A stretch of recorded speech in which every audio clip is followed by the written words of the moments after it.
Success looks beautiful from a distance, but up close, it usually feels lonely, painful, and uncomfortable. Kendall Brooks learned that truth on a freezing Thursday morning in Detroit.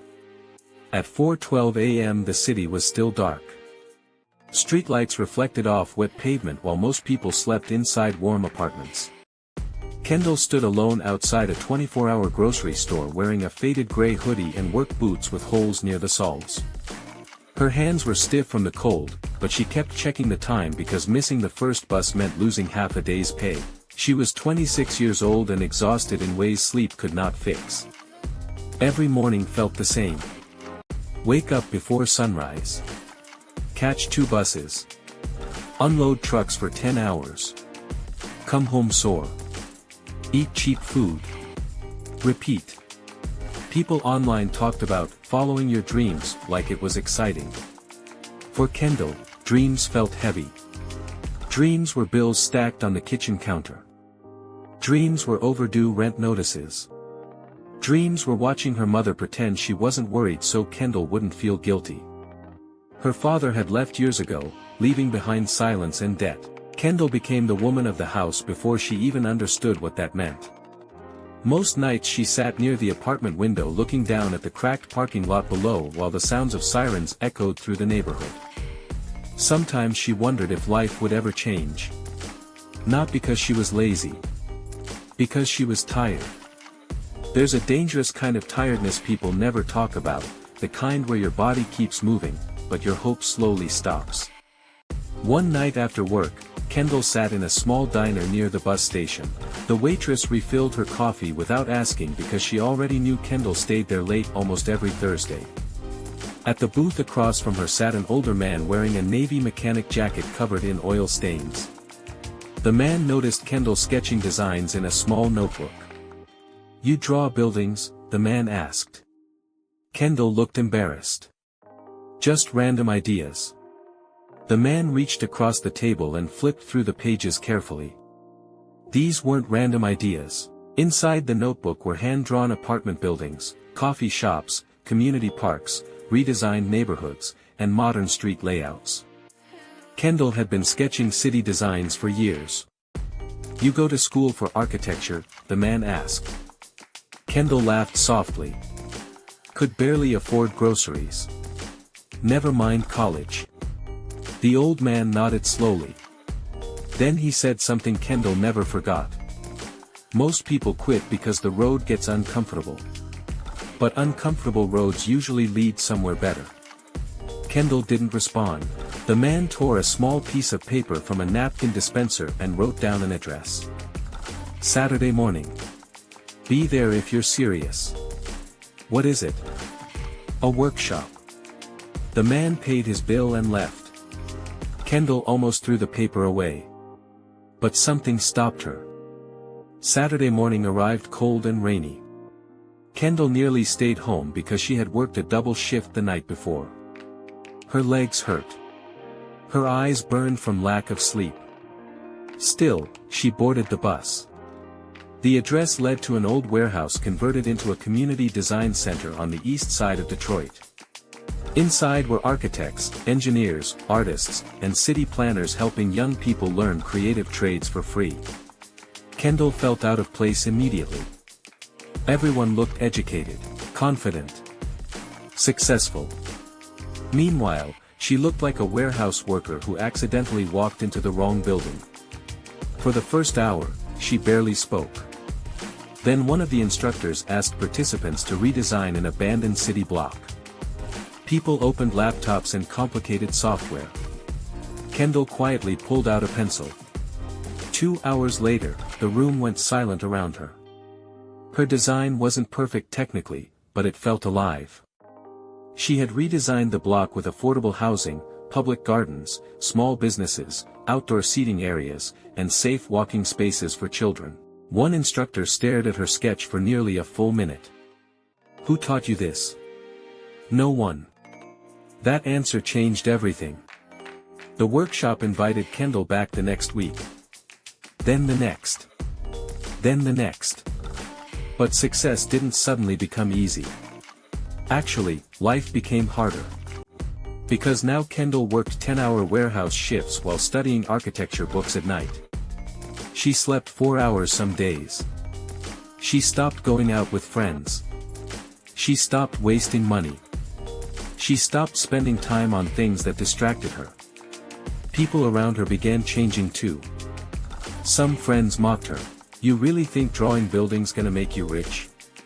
Others grew distant because Kendall no longer had time for endless hanging out. Even her own family worried. Her mother once looked at her across the kitchen table and said softly, "I just don't want you getting disappointed." That hurt more than insults from strangers. Not because she didn't love her. Because she had seen life crush people before. Months passed. Then one night, after a brutal shift unloading frozen food trucks, Kendall fell asleep at the kitchen table while studying blueprint layouts. She woke up at 2 a.m. with a stiff neck and drool on the pages. For a moment, she broke. She slammed the books shut. "What's the point?" she whispered angrily. Nobody saw the sacrifices. Nobody cared. Nothing was guaranteed. She walked outside into the cold Detroit night and sat on the apartment steps staring at passing cars. A black SUV pulled into the parking lot nearby. Music echoed from inside while two women laughed loudly, stepping out wearing expensive jackets and watches. Kendall looked down at her worn-out boots. Comparison is poison when you're struggling. She started questioning everything. Maybe success was only for lucky people. Maybe talent wasn't enough. Maybe dreams were just entertainment for poor people trying to escape reality. That night she nearly quit. But the next morning, something small happened. Her little sister Maya handed her a folded piece of notebook paper before school. On it was a drawing. It showed Kendall standing in front of a giant building with her name on it. Brooks Design Group. Below the picture she wrote, "I know you're gonna make it." Kendall stared at the paper for a long time. Then she quietly went back to work. Years passed slowly. Not movie montage slowly. Real slowly. The kind where progress is invisible. Kendall eventually earned a scholarship through the workshop program. She attended night classes while continuing warehouse jobs during the day. Some semesters she barely survived financially. She ate instant noodles for weeks. Missed birthdays. Lost relationships. Felt isolated. Success demanded comfort as payment, and most people never talk about that part. They show the reward. Not the loneliness. One winter, Kendall's mother became seriously ill. Medical bills piled up fast. Kendall considered dropping out completely to work full-time again. But her workshop mentor, the old mechanic named Walter, sat her down one evening. Walter said, "You know why most people stay stuck?" Kendall shook her head. "Because pain scares them more than regret." Walter leaned forward. "You're already uncomfortable. You might as well suffer for something meaningful." That sentence stayed in Kendall's mind for years. By 32, Kendall graduated with honors. But even then success didn't arrive immediately. She applied for dozens of architecture firms. Rejected. Rejected. Rejected. One company interviewer looked at her resume and asked, "Why did it take you so long to finish school?" Kendall smiled politely. Because life doesn't move equally for everyone. But she didn't say that aloud. After nearly 8 months of rejection, a small urban development company finally hired her as a junior designer. The pay wasn't amazing. But it was a beginning. Kendall worked harder than everyone there, not because she wanted attention.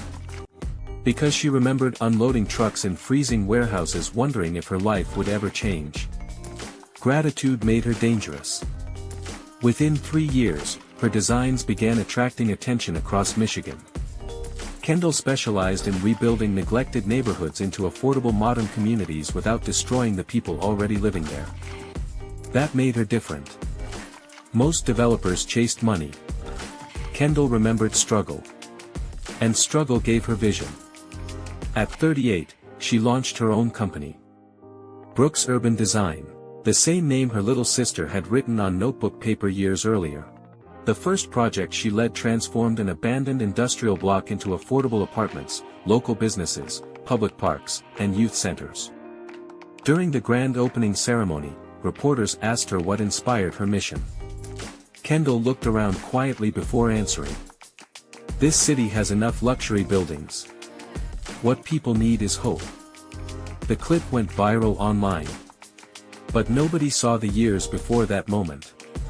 Nobody saw the sleepless nights, the bus rides, the humiliation, the self-doubt, the fear, the sacrifices.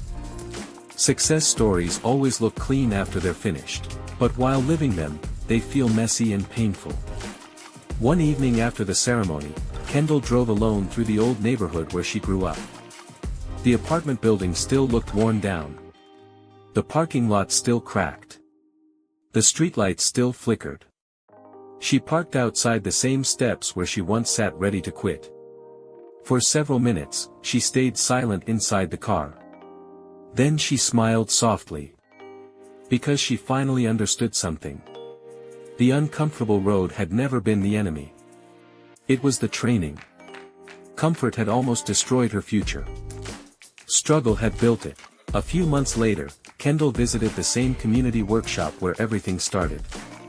The warehouse looked different now, larger, brighter, filled with young students chasing dreams they were afraid to say out loud. Walter, now much older, sat near the back of the room watching quietly. Kendall walked onto the stage. The students expected a polished motivational speech. Instead, she told them the truth. "There were years I felt embarrassed by my life. Years I thought I was failing because success wasn't happening fast enough. But I learned something important." The room became silent. Growth rarely feels comfortable while it's happening. She looked at the students carefully. If you're exhausted, doubting yourself, sacrificing things, and still moving forward, that doesn't mean you're losing. She paused. It usually means you're changing. Some students lowered their heads emotionally because they understood exactly what she meant. Kendall continued. "People love talking about confidence. But real success often starts before confidence exists. Sometimes you move forward scared, uncertain, and tired. You move anyway." After the speech, a young girl approached her holding a sketchbook nervously. "Can you look at my designs?" the girl asked. Kendall smiled immediately. Because suddenly she saw herself again. The fear. The hope. The uncertainty. She opened the sketchbook slowly and nodded. "These are good," she said. The girl's face lit up instantly. And in that moment, Kendall realized something even bigger than success. Sometimes the purpose of surviving difficult roads is becoming proof for someone else that survival is possible too. Years later, magazines would call Kendall Brooks a visionary developer. Business podcasts would praise her leadership. Social media would celebrate her success. People would admire the buildings, the interviews, the achievements. But Kendall always remembered the truth behind all of it. Success was never built in comfort. It was built in cold mornings. In rejection. In sacrifice. In loneliness. In discipline. In continuing when quitting felt easier. And that's why most people never reach their full potential. Not because they lack talent. Because the road becomes uncomfortable, and they mistake discomfort for failure. But discomfort is often the doorway. The lesson Kendall carried for the rest of her life was simple: the road to success is rarely smooth, easy, or comfortable. Growth demands sacrifice. Dreams demand discipline. And the moments that feel hardest are often the moments shaping you the most. If you keep walking despite the discomfort, one day you may realize the painful road was actually leading you exactly where you were meant to go.